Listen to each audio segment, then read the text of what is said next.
City అంటే పెద్ద పెద్ద మల్టీ కంపెనీలకు ఒక వేదిక.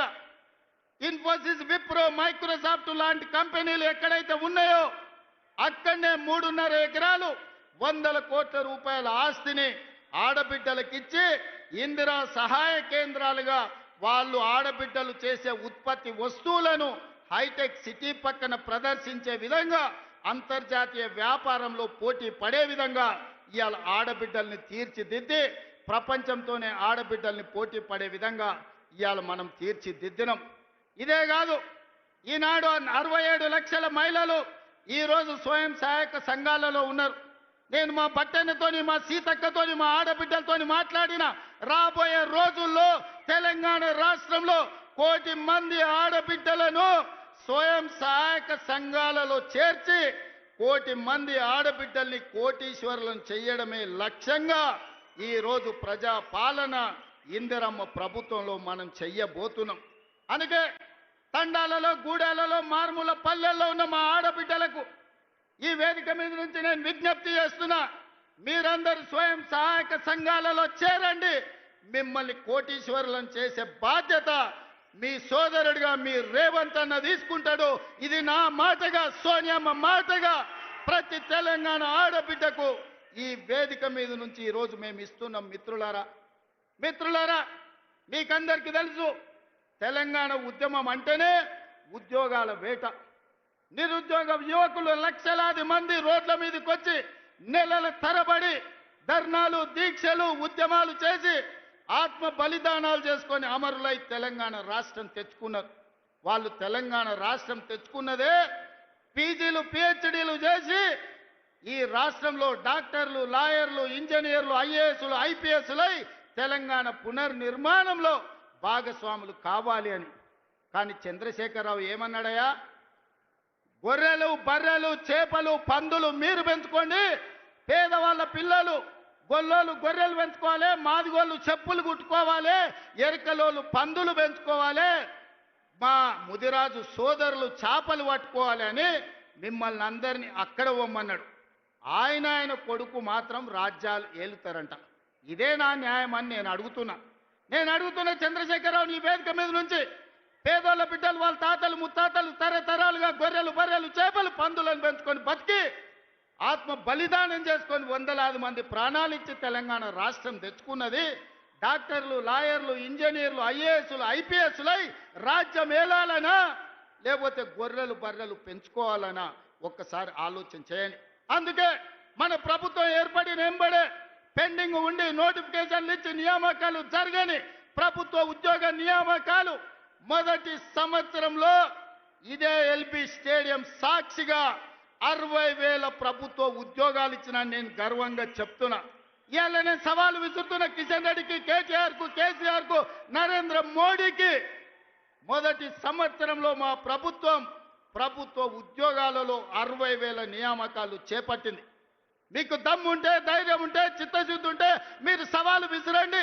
60,000 మందిని ఇదే ఎల్బీ స్టేడియంలో తెచ్చి తలలు మొత్తం లెక్క పెట్టిస్తా. ఒక్కటి తగ్గినా మీ కాళ్ళ ముందు క్షమాపణ చెప్పి నేను బయటికి వెళ్తా.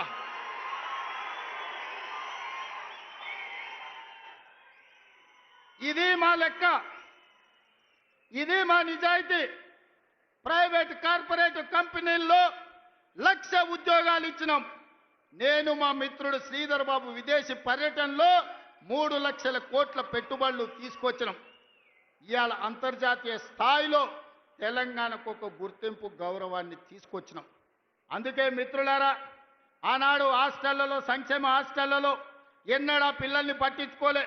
అందుకే వాళ్లకు ఫుడ్ డైట్ ఛార్జెస్ మా బట్టి గారు 40% పెంచిండ్రు.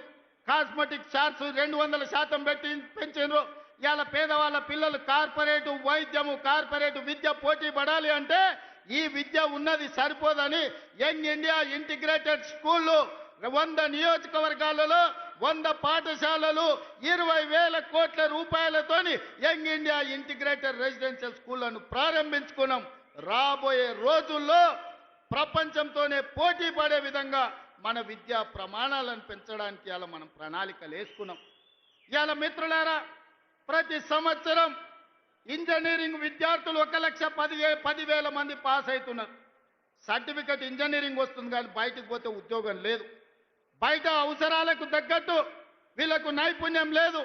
నైపుణ్యానికి శిక్షణ ఇవ్వడానికి వసతులు లేవు. అందుకే ఆలోచన చేసి రాష్ట్ర ప్రభుత్వంలో యంగ్ ఇండియా స్కిల్స్ యూనివర్సిటీని ప్రారంభించి వేలాది మంది పేద పిల్లలకు స్కిల్స్ నేర్పించి తద్వారా ఉద్యోగ ఉపాధి అవకాశాలు కల్పించడానికి ఈ రోజు మన ప్రభుత్వం పనిచేస్తుంది. ఇదే కాదు, మొన్న జరిగిన ఒలింపిక్స్ లో 140 కోట్ల మంది ఉన్న ఈ దేశానికి ఒక్క బంగారు మెడల్ రాలే. కానీ సౌత్ కొరియా ఒక చిన్న దేశం, హైదరాబాద్ కంటే కొంచెం పెద్ద దేశం, 32 మెడల్స్ తెచ్చుకున్నది. అందులో ఒక అమ్మాయి సౌత్ కొరియా స్పోర్ట్స్ యూనివర్సిటీకి నేను పోతే ఒక అమ్మాయిని కలిసిన. ఆ అమ్మాయి నాకు ఆశ్చర్యం వేసింది. ఒక అమ్మాయి 3 బంగారు పథకాలు తీసుకొచ్చింది. నేను అడుగుతున్న మిత్రులారా, తెలంగాణ యువకులారా, ఉద్యమం చేసి తెచ్చుకున్న తెలంగాణగా 140 కోట్ల జనాభా ఉన్న భారతదేశం ఒక్క మెడల్ తీసుకురాలే. సౌత్ కొరియాలో ఒక అమ్మాయి 3 బంగారు మెడల్స్ తెస్తే 140 కోట్ల భారతీయులు ఆ అమ్మాయి ముందల తల వంచుకునే పరిస్థితి ఈరోజు లేదా? అందుకే ఈ దేశాన్ని ప్రపంచ చిత్రపటంలో పెట్టాలంటే ఒలింపిక్స్ లో బంగారు మెడల్స్ సాధించాలి. దానికి తెలంగాణ వేదిక కావాలని యంగ్ ఇండియా స్పోర్ట్స్ యూనివర్సిటీని ఇవాళ తెలంగాణలో ప్రారంభించుకున్నాం. 2034 ఒలింపిక్స్ లో తెలంగాణ నుంచి బంగారు మెడల్స్ తెచ్చే బాధ్యత తెలంగాణ యువత తీసుకుంటుందని చెప్పి నరేంద్ర మోడీ గారికి నేను సూటిగా చెప్తున్నా. మిత్రులారా, ఇలా చెప్పుకుంటూ వెళ్తే ఎన్నో విజయాలు ఉన్నాయి. పనిలో పడి ప్రచారం చేసుకోవడంలో మేము మర్చిపోయినాం. మన వాళ్ళు చెబుతుంటే అరే ఇన్ని చేసిందా మన ప్రభుత్వం, సన్నబియ్యం ఇచ్చిందా, రైతు రుణమాఫీ చేసిందా, రైతు భరోసాకు నిధులు ఇచ్చిందా, 60,000 ఉద్యోగాలు ఇచ్చిందా, అమ్మ ఆదర్శ పాఠాలు నిర్వహించిందా, స్కిల్స్ యూనివర్సిటీ పెట్టినరా, స్పోర్ట్స్ యూనివర్సిటీ పెట్టినరా, ఇట్లా ప్రతి కార్యక్రమాన్ని చర్చినప్పుడు ఆశ్చర్యంతో నోరు తెరిచి చూస్తున్నారు. మరి ఎందుకు ఈ రోజు అవి మనం ప్రచారం చేసుకోలేకపోతున్నాం? అందుకే మిత్రులారా, ఈ రోజు వాళ్ళు పెట్టుబడి పెట్టి కిరాయి మనుషులను పెట్టి దుబాయ్లో ఆఫీసులు పెట్టి విష ప్రచారం చేస్తున్నారు. అందుకే ఇవాళ ఈడికొచ్చిన వేలాది మంది కాంగ్రెస్ పార్టీ కార్యకర్తలే మా బ్రాండ్ అంబాసిడర్లు. మీరే ప్రచార కార్యకర్తలుగా మారండి, మీరే ఈ ప్రభుత్వానికి బ్రాండ్ అంబాసిడర్లుగా మారండి. సోషల్ మీడియాలో యుద్ధం ప్రకటించండి. మన యుద్ధంలో కల్వకుంట్ల గడి తుణుకలు అయిపోవాలి. అందుకే మిత్రులారా, ఇవాళ మనం కలుసుకున్నాం. మా ఎన్నికలు అయిపోయినాయి.